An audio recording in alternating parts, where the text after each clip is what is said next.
दोस्तों नमस्कार।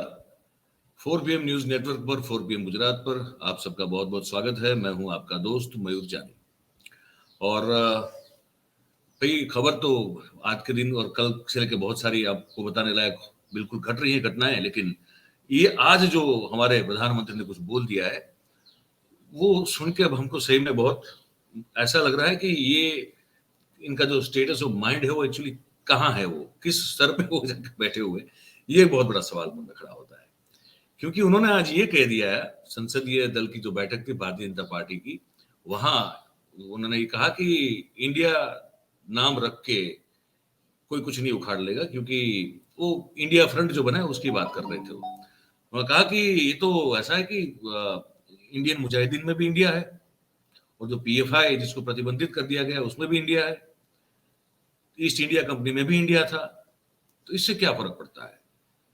वो गजब की बात कर दी उन्होंने। मतलब कि ये सोच का जो स्तर और जो दिशा है वो क्या है, वो मुझे लगा मैं अकेला इसको समझ नहीं पाऊंगा। तो मैंने जो है, मैं बहुत वरिष्ठ पत्रकार, बहुत ही हमारे आदरणीय जो है राकेश पाठक जी, हमने कहा कि सर आप आइए, जरा हमको भी समझाइए, दर्शकों को भी समझाइए कि ये है क्या मामला पूरा। तो मतलब कि वो जो फिर प्राइम मिनिस्टर ऑफ इंडिया है तो क्या करेंगे, उसका क्या होगा उस चीज का। तो हमने उनको आमंत्रण दिया, उन्होंने हमारा सम्मान रखते हुए तुरंत उन्होंने हाँ बोल दी। तो हमने जो है उनको आज आमंत्रित किया हुआ है। सर आपका बहुत बहुत स्वागत है, थैंक यू वेरी मच। और डॉक्टर राकेश पाठक जी के बारे में आप सब जानते ही हैं, बहुत बड़े बड़े जो मध्य प्रदेश के अखबार है उनके वो संपादक रह चुके हैं। कर्मयोगी करके एक डिजिटल प्लेटफॉर्म है, उनके वो फाउंडर है, और बढ़िया से वो चलता है, चलाते हैं। और मूलतः जो मूल काम है पत्रकारिता। हाँ, कर्मयोगी नहीं, कर्मवीर, सॉरी। हाँ, तो मूलतः जो काम है हमारा पत्रकारिता, बस वो करते हैं। मैं भी वही करता हूं, तो हम लोग यही काम करते हैं। तो सर ये तो आपने वो संसदीय बैठक वाली जो बात हुई, प्रधानमंत्री जी ने, वो संसद में ना आ रहे हैं ना वो बोल रहे हैं। संसदीय दल की बैठक में अगर ये मैं दिखा दूं दर्शकों को, पहले जो मैंने वो थोड़ा बनाया हुआ है वो बिल्कुल बिल्कुल बिल्कुल, फिर मैं आपसे उस पर जो है आपकी बिल्कुल बिल्कुल आप देख लीजिए। न्यूज 24 के हवाले से ये ट्वीट हुआ है कि ईस्ट इंडिया कंपनी ने भी अपने नाम में इंडिया लगाया था, और इंडियन मुजाहिदीन के नाम में भी इंडिया लगा है। प्रधानमंत्री मोदी ने विपक्ष पर हमला करते हुए कहा, और क्या कहा, जबरदस्त कहा। और साथ में अब कुछ आप दृश्य देखेंगे, उसमें आपको पता चलेगा कि लोकतंत्र में प्रधान सेवक का दबदबा कितना होता है। और सेवक जो है अगर ऐसा बनने को मिले तो कौन नहीं बनना चाहेगा, जिसके पीछे जो है वो चाटोकार और दरबारियों की पूरी लाइन लगी हो। मतलब कि वो सेवक के सेवक हैं, और फिर जिस रुआब से वो घुसते हैं अंदर एंटर होते हैं।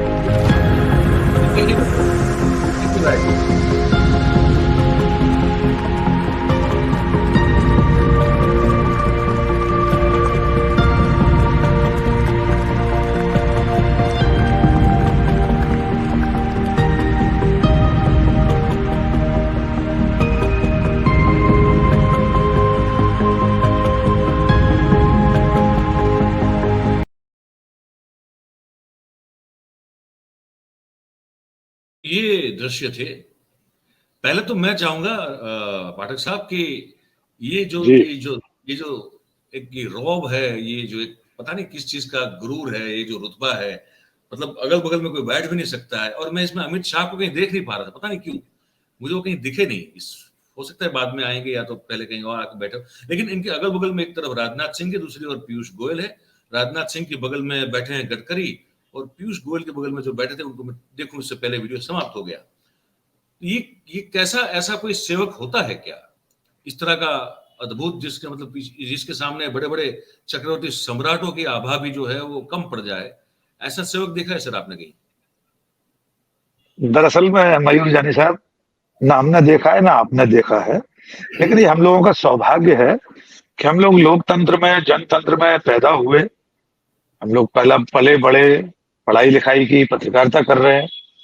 लेकिन हमें कई बार हो सकता है बचपन में इतिहास की किताबों में जब हम राजतंत्र के बारे में पढ़ते थे, या बाद में भी कॉलेज में भी, तो हमारे मन में जिज्ञासा रही होगी कि राजा महाराजा कैसे होते थे। आपने चक्रवर्ती सम्राट कहा, वे कैसे होते थे, कैसे चलते थे, कैसे वस्त्राभूषण पहनते थे। तो ये जिज्ञासा इस देश की पूरी हो रही है। अगर आपने राजा राजा महाराजा नहीं देखे थे तो आज की तारीख में आप एक चलते फिरते चक्रवर्ती सम्राट को देख रहे हैं। वो सिंगोल धारण करते हैं नई संसद के उद्घाटन के दिन, वो चोल राजा धारण करते थे, सत्ता हस्तांतरण हो रहा है। अगर आपको याद हो, आपको तो बिल्कुल याद होगा ही, मैं अपने दर्शकों से निवेदन करना चाहता हूं, याद करें, उसे ढूंढ लें। 2014 में जब पहली बार सरकार बनी, माननीय नरेंद्र मोदी जी प्रधानमंत्री बने, उसके बाद जो एक पहली बैठक हुई थी कैबिनेट की, अगर वो फोटो आपको कहीं मिल जाए तो मैं चाहूंगा हमारे दर्शकों को बाद में सर्च करके दिखाएंगे। बड़ा सा चबूतरा था, चबूतरा क्या स्टेज था, उस पर माननीय अकेले बैठे थे और कम से कम 20 से 30 फुट की दूरी के बाद शेष मंत्रिमंडलीय सहयोगी सामने बैठे थे। यानी पार्टी का राष्ट्रीय अध्यक्ष बगल में नहीं था उस स्टेज पर, उस डाइस पर कोई भी नहीं था। राजनाथ सिंह, नितिन गडकरी, जेपी नड्डा की तो गिनती नहीं है आज भी, लेकिन जो वरिष्ठतम नेता है उनमें से कोई नहीं था उस स्टेज पर। तब से अब तक तो गंगा में बहुत पानी बह गया है, अब तो दूसरी बार के प्रधानमंत्री हैं। इसलिए ये जो परिदृश्य है, हम लोगों को अब अभ्यास कर लेना चाहिए, हमें स्वीकार कर लेना चाहिए कि हम एक राजतंत्र में प्रवेश कर चुके हैं। वे राजाओं की तरह फैसला करते हैं आधी रात को, चक्रवर्ती सम्राट की तरह 8 बजे टेलीविजन पर आते हैं, कह देते हैं आज से नोट बंद। वे सारे फैसले इसी तरह करते हैं, अपने मंत्रिमंडलीय सहयोगियों से बात नहीं करते, रिजर्व बैंक से नहीं पूछते, आपत्तियां आई होती हैं तो उनको बलाए ताक रख दिया जाता है। तो अब हमको ये मान लेना चाहिए हम एक औपचारिक लोकतंत्र है, अनौपचारिक रूप से राजतंत्र में शामिल हो चुके हैं। अब आते हैं आज के मूल मुद्दे पर। जी। और एक चीज इसमें मैं बता दूं, मैं और आप भी, मतलब हम सब जहां जहां रहे, जहां मध्य प्रदेश हो तो वहां भी राजघराने हुआ करते थे। मैं सौराष्ट्र से आता हूं, तो मेरे जहां से वहां भी एक राजघराना था, आज भी है वो। तो वो अमर सिंह जी महाराज स्टेट हुआ करता था, वाकानेर स्टेट। तो मैंने जब जिनको देखा हुआ है, उनके पुत्र जो बहुत उम्र दराज थे, प्रताप सिंह जी महाराज, और फिर उनके सुपुत्र दिग्विजय सिंह जी, जो कि भारत की कैबिनेट के पहले पर्यावरण मंत्री बने थे 85 मंत्री थे। जी। मैंने वो रजवाड़े का उनका मैंने उनको देखा है करीब से।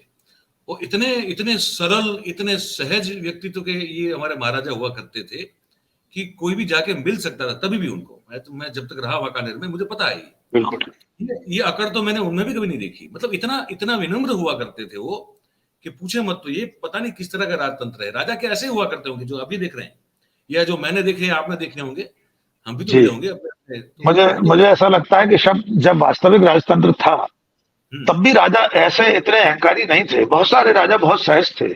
मैं भी जिस जगह से आता हूँ, ग्वालियर से, हमारे यहाँ सिंधिया रियासत रही है, बहुत 2-2.5 शताब्दी तक राज रहा, माजी सिंधिया से लेकर आजादी के समय जीवाजी राव सिंधिया तक।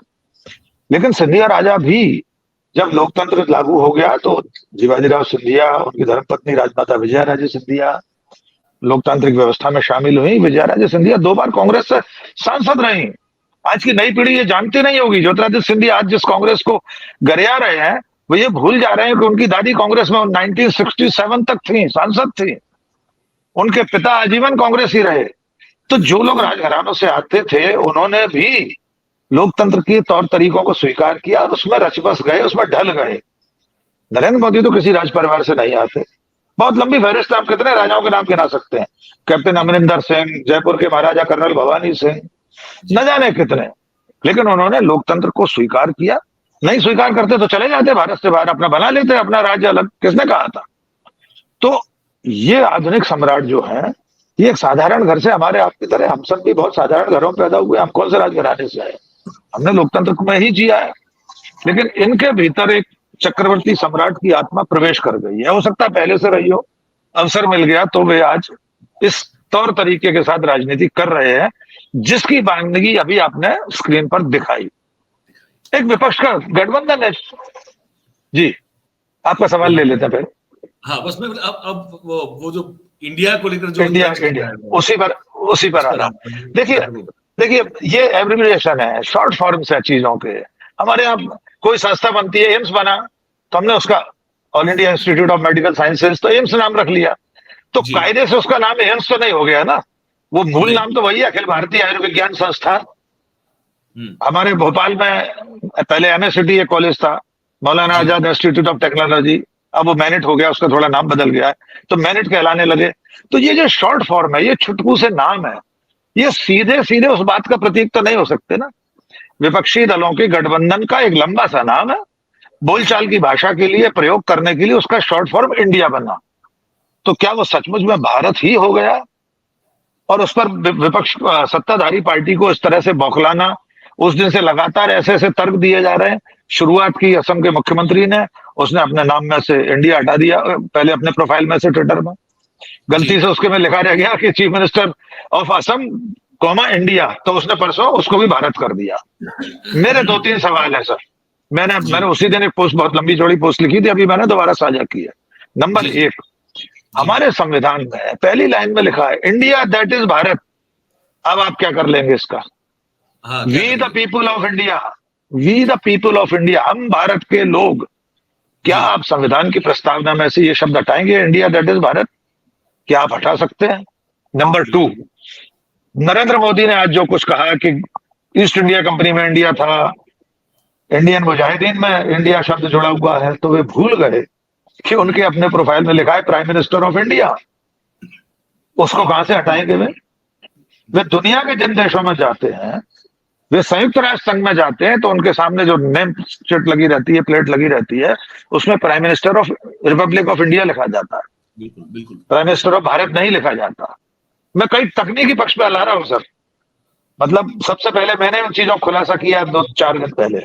जी, हम और आप जिस पर बात कर रहे हैं आज की तारीख में, हमारे भारत का जो, जिसको कहते हैं एक हमारा जो डोमेन है, जी, वो .in, मैं उसको पूरा पढ़ के आपको सुना देता हूं। .in क्या है? .in भी इंडिया है, बिल्कुल, .in भी इंडिया है सर, gov.in, यानी गवर्नमेंट ऑफ इंडिया के जो पोर्टल्स है, जो कुछ है वो इन भी इंडिया ही है। एजुकेशन के पोर्टल्स पे आप जाते होंगे, edu.in, वो भी इंडिया है। बिल्कुल, उनको कैसे बदल सकते हैं आप? दुनिया की कोई ताकत उसको .in को नहीं बदल सकती आज की तारीख में। आपकी भारत सरकार की सारी चिट्ठी पत्री, ईमेल सब बंद हो जाएंगे। कैसे करेंगे आप दुनिया से संवाद? कैसे करेंगे? भारत सरकार के सारे मंत्रालय अपने अधिकारियों को मेल करेंगे तो वो .in खत्म हो जाएगा, तो कैसे पिछला सारा डाटा गायब हो जाएगा? कैसे उसको चालू रखेंगे? एक बात और मजेदार, मैं अभी जस्ट उसे ट्वीट करने वाला हूं। माननीय प्रधानमंत्री मन की बात किस माध्यम पर करते हैं? आकाशवाणी पर। ऑल क्या इंडिया वे रेडियो, भूल गए कि आकाशवाणी का नाम ऑल इंडिया रेडियो है? उसमें भी इंडिया जुड़ा हुआ है। कितनी सारी ऐसी लंबी चीजें, मेरी 2 पोस्ट है, बहुत लंबे तौर पर हमने वो सब चीजें लिखी हैं। तो ये महान मूर्खतापूर्ण बात है कि आप गठबंधन दलों के एक शॉर्ट फॉर्म की तुलना ईस्ट इंडिया कंपनी से करें और इंडियन मुजाहिदीन से करें। भारत सरकार के अलावा इतनी सारी ऐसी चीजें जिसमें इंडियन जुड़ा हुआ है, इंडिया जुड़ा हुआ है, कहां कहां से आप हटाएंगे? बीजेपी का भी तो पूरा नाम है भारतीय जनता पार्टी है ना। भारतीय जनता पार्टी है, चलिए उनका अंग्रेजी में नहीं है, पर उनको तकलीफ होगी कि कांग्रेस के नाम में इंडियन नेशनल कांग्रेस है, उसमें इंडियन है। लेकिन सरकार की अपनी कितनी सारी ऐसी संस्थाएं हैं जिसमें Indian institute of medical science मैंने गिरा दिया। तो उन्होंने ये क्यों नहीं कहा कि एम्स के नाम में इंडियन जुड़ा हुआ है? इंडियन आर्मी, इंडियन नेवी, सब में इंडियन जुड़ा हुआ है। हमारे देश की तीनों सेनाओं में इंडियन शब्द जुड़ा हुआ है। इंडियन एयरफोर्स, IAF, हटाइए उसमें से इंडियन। हिंदी में ठीक है भारतीय वायुसेना है, लेकिन अंग्रेजी में तो इंडियन एयरफोर्स आज भी लिखा जाता है। तो मैं ये मानता हूं कि माननीय प्रधानमंत्री की सेहत को लेकर भी अब देश को चिंता करनी चाहिए। एक खुले समाज में सबको ये चिंता कर। जी, मनोदशा कैसे देखते हैं ये जो आप ये बड़ा महत्वपूर्ण सवाल है।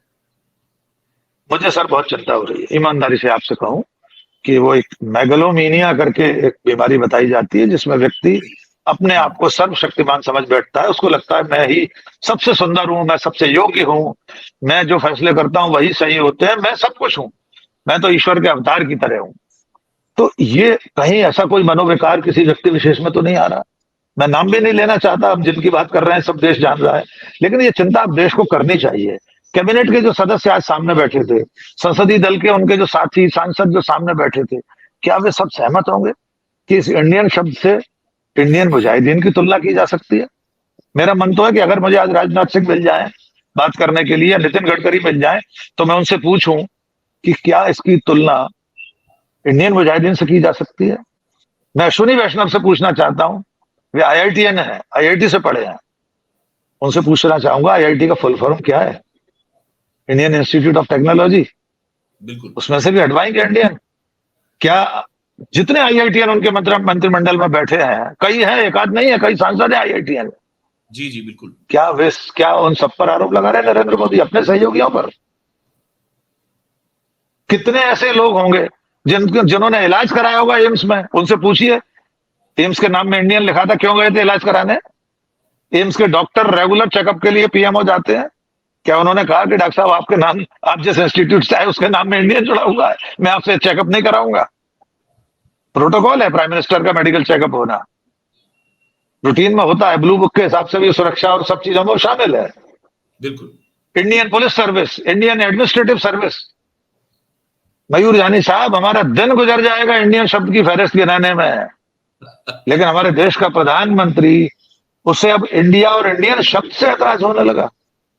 हो सकता है किसी दिन वे सचमुच में इंडियन शब्द को मिटाने की कोशिश करें, उन्हें लगता है कि अंग्रेजों का थोपा हुआ इंडिया शब्द है, लेकिन ये गलत है। ईसा पूर्व इंडस वैली, सिंधु वैली जो सभ्यता है, सिंधु घाटी जो सभ्यता है, ये शब्द वहां से आया है। अंग्रेज भारत आए भी नहीं थे, सैकड़ों साल पहले से ये शब्द है, दुनिया उसी रूप से जानती है। तो आप, अच्छा फिर आपको क्या नाम था उसका, ईस्ट इंडिया कंपनी से ऐतराज, आपको कैसे ऐतराज हो सकता है? आप तो आजादी की पूरी आप तो आजादी की पूरी लड़ाई में अंग्रेजों का साथ थे। हाँ। जब जब गांधी जी भारत छोड़ो आंदोलन का आह्वान कर रहे थे, तब सरसंघ चालक ने चिट्ठी लिखी थी अपने कार्यकर्ताओं की कि कोई भी व्यक्ति भारत छोड़ो आंदोलन में शामिल ना हो। लिखित प्रमाण है मयूर साहब, मैं कोई आरोप नहीं लगा रहा हूं।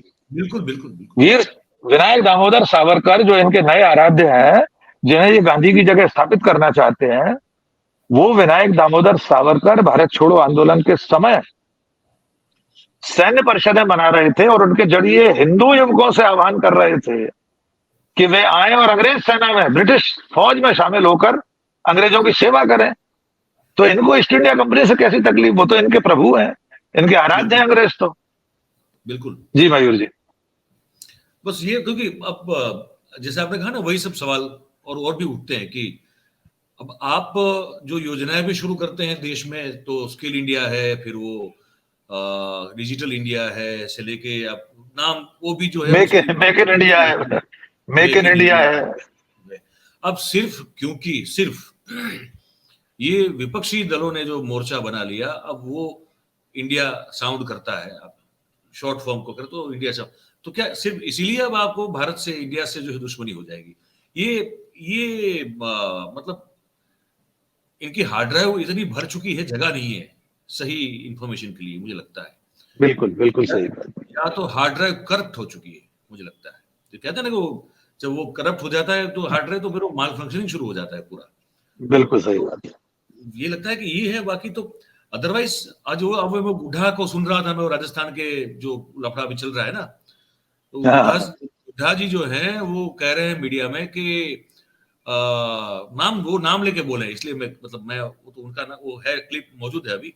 उन्होंने कहा कि अमित शाह जी ने, वो तो आए थे, सबको कह रहे थे कि पैसा कितना चाहिए बताओ, और तुमको हेलीकॉप्टर दे देंगे, तुम उड़ते रहो बस, और इतना पूरे जीवन हेलीकॉप्टर में उड़ते रहो, पूरे जीवन, पूरे जीवन हेलीकॉप्टर में उड़ते रहो, और इतना पैसा दे देंगे। तो अब ये जो आचरण है, अब वो बुढ़ा जो ना इधर का रहा ना उधर का रहा भी, तो आचरण जो है वो इतना निम्न स्तर का, और फिर किस तरह से ये, मतलब ये लोकतंत्र को लेकर जो बातें होती है, और मुझे तो बड़ी हंसी आई जब ये भारतीय जनता पार्टी के सांसद भी गांधी जी की प्रतिमा के नीचे खड़े होकर वो सूत्रोच्चार करते। मैंने कहा यार, ये आप लोगों को शोभा नहीं देता है, ये आपको सांसद क्यों, प्रधानमंत्री तो हिरोशिमा जाते हैं तो गांधी जी के सामने, हमारे गांधी ये लगे मेरे पीछे, देखिए हमारे दर्शक, मैं हमेशा गांधी जी के साथ रहता हूँ।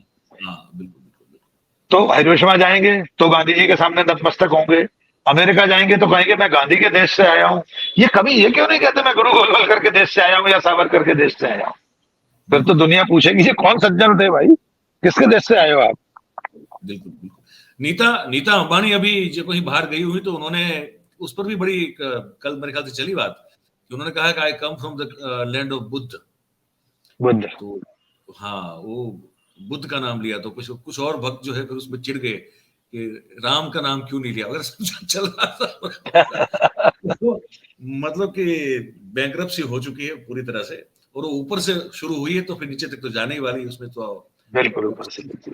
और उस दृश्य को भी मैं याद करवा दूं सबको कि पहली बार जब प्रधानमंत्री ने संसद में चुनाव जीतने के बाद प्रवेश किया था, तो वो जो चित्र है वो भी बहुत मशहूर और बड़ा वायरल है, सबके पास होगा अभी भी। उन्होंने नतमस्तक होकर संसद भवन को नमन किया था। आज वही संसद भवन में उनको जो है गुहार लगाई जा रही है कि प्रभु यहाँ भी आइए, और मणिपुर वाले मामले में जो आपने संसद से बाहर खड़ा होकर जो निवेदन दिया था, 2 शब्द अंदर भी अंदर अंदर आके बोलिए, क्योंकि आप चुने हुए प्रतिनिधि हैं और प्रधानमंत्री हैं। आपका जो भी कहना है वो 140 करोड़ की तादाद पॉपुलेशन वाले देश में जो जब जनप्रतिनिधि है उनके समक्ष बोलना जरूरी, क्योंकि फिर वो इससे साबित होता है टेक्निकली की और संवैधानिक रूप से भी कि आपने देश को संबोधित किया। संसद के अंदर जब बोलते हैं तब, बाहर बोलने से कुछ नहीं होता है। तो यही याद करवा था। चलिए सर, बहुत बहुत धन्यवाद। ये बस यही इसका अर्थ तो मतलब ये निकलता है कि कुछ जो है हार्ड ड्राइव का मामला है, करप्ट हो चुकी है, या कुछ पता बिल्कुल यही लग रहा है। फॉर्मेट करना पड़ेगी, या तो अगर फॉर्मेट होने के बाद भी शायद वो चल नहीं रही ठीक से, तो अब देश को सोचना है। और फॉर्मेट करने का जिम्मा देश का है सर। हमारा और आपका तो ये बताने का है कि हार्ड ड्राइव करप्ट हो गई है, हमारी जिम्मेदारी सिर्फ इतनी है। तो उस हार्ड ड्राइव को बदलना, बस हार्ड ड्राइव को बदलना या फॉर्मेट करना अब जनता नाम के टेक्नीशियन की जिम्मेदारी है। जनता ही आईटी एक्सपर्ट है, वही बदल सकती है इसे। बदल सकती है। जी बहुत धन्यवाद राकेश जी, बहुत बहुत धन्यवाद बहुत आपके समझ। बहुत शुक्रिया, बहुत शुक्रिया। Thank you very much, thank you very much. तो भाई डॉक्टर राकेश पाठक जी थे, और ये बात इसलिए करना जरूरी था कि अब इंडियन नाम से, अब इंडियन मुजाहिदीन के साथ आप ये जो हमारे देश के विपक्षी दलों का मोर्चा है उसका कंपैरिजन कैसे कर सकते हैं, ईस्ट इंडिया कंपनी से कैसे कर सकते हैं, पीएफआई से कैसे कर सकते हैं। तो ये एक तरह से अगेन वही बात है कि दिवालियापन दिख रहा है, तो उस पर बात करनी थी, हमने आपको बता दिया। आपकी जो सोच हो, आपकी जो राय हो, आप नीचे हमारा जो कमेंट बॉक्स है उसमें आप लिख के हमको जरूर से बताएं, जैसे कि आप हर वक्त करते हैं, हमको बड़ा अच्छा लगता है। और बात अगर आपको हमारी अच्छी और सच्ची लगती हो तो फिर इस कार्यक्रम को लाइक करें, इसकी लिंक को हो सके उतना शेयर कर दें, और हमारी जो चैनल है उसको आप सब्सक्राइब करते रहें और करवाते रहें। आप सबका बहुत बहुत धन्यवाद करते हैं। Thank you very much. नमस्कार।